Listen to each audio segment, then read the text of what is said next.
Assalamualaikum warahmatullahi wabarakatuh. Nama saya Adriani dengan NIM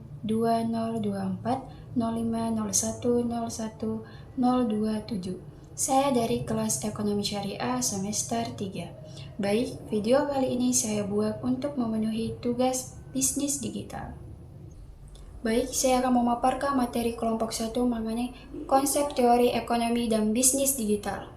Di era digital saat ini, dunia bisnis mengalami perubahan yang sangat cepat dan dinamis. Salah satunya kemajuan teknologi pada bidang informasi dan komunikasi. Ia telah melahirkan inovasi-inovasi cara mengubah bisnis dijalankan. Istilah seperti 1. Descriptive innovation.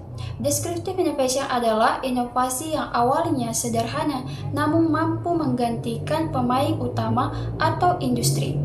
Inovasi seperti ini tuh berasal dari pemain baru yang masuk ke pasar dengan cara menawarkan solusi yang lebih murah dan mudah diakses. Contohnya, transportasi seperti Gojek dan Grab di Indonesia.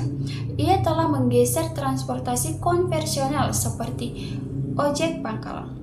Yang kedua, creative disruption. Creative disruption adalah kondisi ketika inovasi baru menggantikan teknologi, produk, maupun sistem lama yang sudah tidak efisien.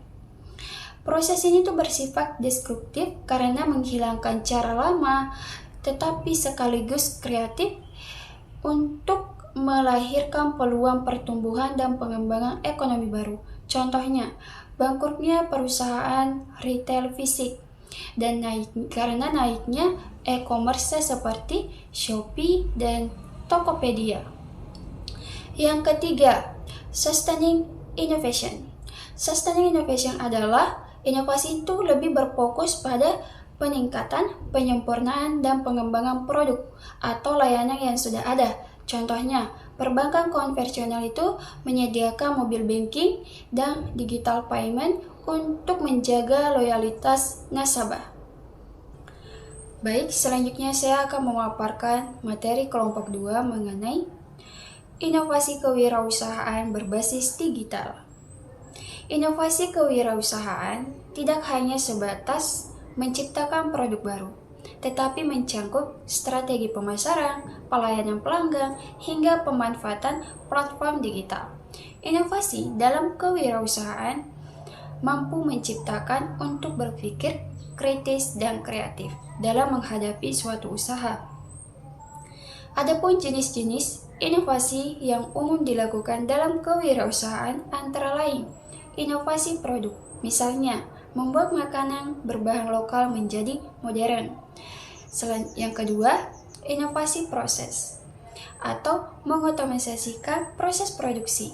Dan yang ketiga, inovasi model bisnis, yaitu mengubah cara untuk memperoleh pendapatan seperti sistem berlangganan. Nah, adapun peluang kewirausahaan di era digital, yaitu pertama, akses pasar global. Dengan adanya internet dapat memudahkan bisnis untuk mencapai pasar global. Yang kedua, pemasaran digital. Nah, dengan adanya periklanan online di media sosial dapat mencapai target konsumen. Yang ketiga, inovasi produk dan layanan. Nah, dengan adanya bantuan teknologi digital dapat memudahkan pengusaha untuk mengembangkan produk dan layanan dengan bantuan kecerdasan buatan atau AI. Selanjutnya, adapun tantangan kewirausahaan di era digital, yaitu persaingan yang sangat luas, keamanan data, dan perubahan teknologi yang sangat cepat. Ya, selanjutnya pergeseran bisnis dari tradisional ke digital. Salah satu perubahan yang sangat menonjol adalah media sosial, yang dimana media sosial digunakan untuk melakukan pemasaran digital yang dapat memudahkan pembeli dan penjual. Baik, selanjutnya saya akan memaparkan kelompok 3, yaitu mengenai lingkungan bisnis digital. Perkembangan lingkungan bisnis digital merupakan proses panjang yang terjadi seiring dengan kemajuan teknologi, informasi, komunikasi, dan perubahan perilaku ekonomi masyarakat global. Evolusi ini tidak hanya menunjukkan pergantian alat, tetapi juga menggambarkan perubahan pola pikir dan strategi perusahaan dalam menciptakan nilai ekonomi. Peran teknologi juga tidak hanya sebatas sebagai alat bantu, melainkan sebagai fondasi utama yang memungkinkan bisnis untuk beroperasi secara efisien, efektif, dan terhubung lintas batas. Teknologi telah merenovasikan hampir seluruh aspek kegiatan bisnis, yaitu kegiatan produksi, distribusi, pemasaran, dan pelayanan pelanggan. Namun, teknologi juga dapat menghadirkan risiko seperti keamanan siber dan privasi data. Sehingga pemerintah itu harus berperan penting dalam menjaga ekosistem digital yang sehat. Regulasi seperti 1. UU ITE 2008 revisi 2016 mengatur transaksi elektronik dan kejahatan siber.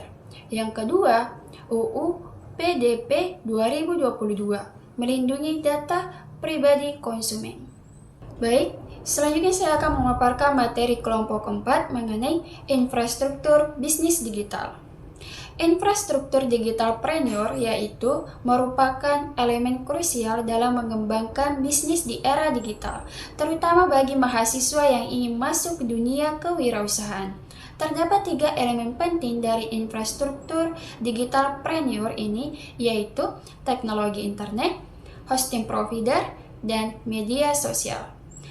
Teknologi internet telah menjadi fondasi utama bagi infrastruktur bisnis modern, memungkinkan para entrepreneur untuk membangun, mengembangkan, dan mengoperasikan usaha mereka dengan efektif dan efisien. Hosting provider. Hosting provider ini adalah suatu ruang atau tempat internet yang digunakan untuk menyimpan data-data situs, entah itu situs pribadi, perusahaan, organisasi, situs blog, dan lain sebagainya. Nah, media sosial. Menurut Copeland dan Henling, media sosial adalah suatu grup aplikasi yang berbasis internet dengan menggunakan ideologi dan teknologi web 2, di mana pengguna dapat membuat atau bertukar informasi pada aplikasi tersebut. Ada beberapa media sosial yang sangat digemari dan jutaan pengguna di Indonesia, yaitu Facebook, Twitter, YouTube, Instagram, dan lain sebagainya. Baik, selanjutnya saya akan memaparkan materi terakhir dari kelompok 5 mengenai pasar untuk perdagangan digital. Pasar konsumen digital adalah tempat bertemunya pembeli dan penjual melalui media elektronik, di mana transaksi dilakukan secara online atau daring. Nah, pasar ini memanfaatkan teknologi internet untuk memfasilitasi proses penawaran, pembayaran, dan distribusi barang dan jasa.